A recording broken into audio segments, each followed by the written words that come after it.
साथीहरु नमस्कार। आज चाहिँ बजारमा हैन केही सानोतिनो सामानहरु थियो यसो किन्नको लागि आयौँ र यहाँबाट पहिला फोटो पनि खिचाउनु थियो। त्यहाँबाट फोटोटा खिचाएर अब हामी घरतिर जाँदैछौँ हैन। छौँ यहाँबाट चाहिँ भोलि चाहिँ आइडी कार्डको लागि फोटोहरु चाहिएको थियो हैन। फोटोहरु क्लिक गर्नको लागि आएको। धेरै महँगो 4वटा फोटो खिच्ने ठाउँमा 6वटा फोटोहरु खिचाएर दियो हैन। र चाहिँ अहिले तुरुन्तै लग्ने भए 200 नत्र भोलि लग्यो भने 150 भन्नुहुन्थ्यो, तर चाहिने भनेको अहिले थियो। त्यही भएर चाहिँ हामीहरूले अहिले नै लगेर आयौँ। कस्तो हुन्छ भन्दाखेरि भोलि बिहान 9 बजे खुल्ने अरे पसल चाहिँ। 9 बजेसम्म त हामीहरू स्कुल जानुपर्छ। त्यस कारणले चाहिँ अहिले नै लिएर आएको छु। इच्छा काट्दै हुनुहुन्छ कि यसो चाहिन्छ नि त, मोबाइलमा भएर मात्र हुँदैन, क्यास पनि चाहिन्छ। त्यही भएर बजारमा हिँड्दाखेरि यस्तो अटोमा गए पनि क्यास नै चाहिन्छ, स्क्यानर हुँदैन। हुन त हुन्छ तर सबैसँग हुँदैन हैन। त्यही भएर चाहिँ कुरा गर्दै हुनुहुन्छ। अहिले हामी यहाँबाट निस्किन्छौँ। फाइनल्ली उहाँले चाहिँ अहिले स्क्यानर दिनुभएको छ। उहाँले पैसा काट्दै हुनुहुन्छ।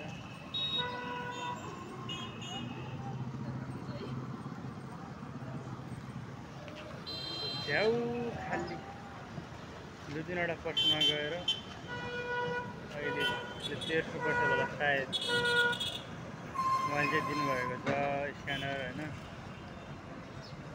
पैसाहरू निकालिसकेको छ हैन। अब चाहिँ हामी एउटा रुमतिर जान्छौँ। के भन्दाखेरि मान्छेहरूको ठाउँमा भएको ठाउँमा बोल्न आउँदैन।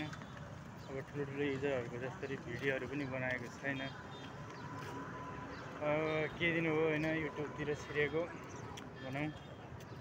मान्छेहरू नभएको ठाउँमा बोल्न सकिन्छ र मान्छेहरू भएको ठाउँमा चाहिँ बोल्न सकिन्न। अब त्यही हो। अब बजारतिर चाहिँ एक्लै हुँदाखेरि बोल्न मन लाग्छ। अब मान्छेहरू भएको ठाउँमा बोल्नै सकिन्छ। अब यस्तै हो, मान्छेहरू आयो अब के बोल्ने। कपाल तल टाउको तल भने यस्तै गरी बोल्नुपर्छ। मान्छेहरू देखेपछि के गर्नु, कन्फिडेन्स लेभल बढाउनु पर्छ भन्छ नि। कन्फिडेन्स लेभल बिस्तारै बढाउँछु हैन। बजार छ, एउटा रोड छ, यही हो। अरू के देखाउनु, घुम्ने ठाउँहरू खासै छैन यो साइडमा। अरू मान्छेहरूसँग भएको ग्रुपहरूमा भिडियोहरू बनाउँ भने बोल्नै सकिन्न कि के भन्ने। फेरि कोही मान्छेहरूलाई देख्यो भने फेरि बन्द भइहाल्छ हैन। अहिले बजारहरू छ, गाडीहरू छन् हैन। यतापट्टि चाहिँ हामीहरूको घर जाने बाटो छ। टक्क लगाएर यहाँ पसलहरू। प्रक्रिया कस्तो हुन्छ भन्दाखेरि एक्लै हुँदाखेरि क्यामेरा अगाडिपट्टि हुन्छ, मान्छे हुँदाखेरि क्यामेरा पछाडिपट्टि। कन्फिडेन्स लेभल पनि भित्रैभित्र फुटेर आइरहेछ हैन। एक दिन यस्तो भिडियो बनाउँछु जुन चाहिँ पुरा पब्लिक भिडियो हुनेछ।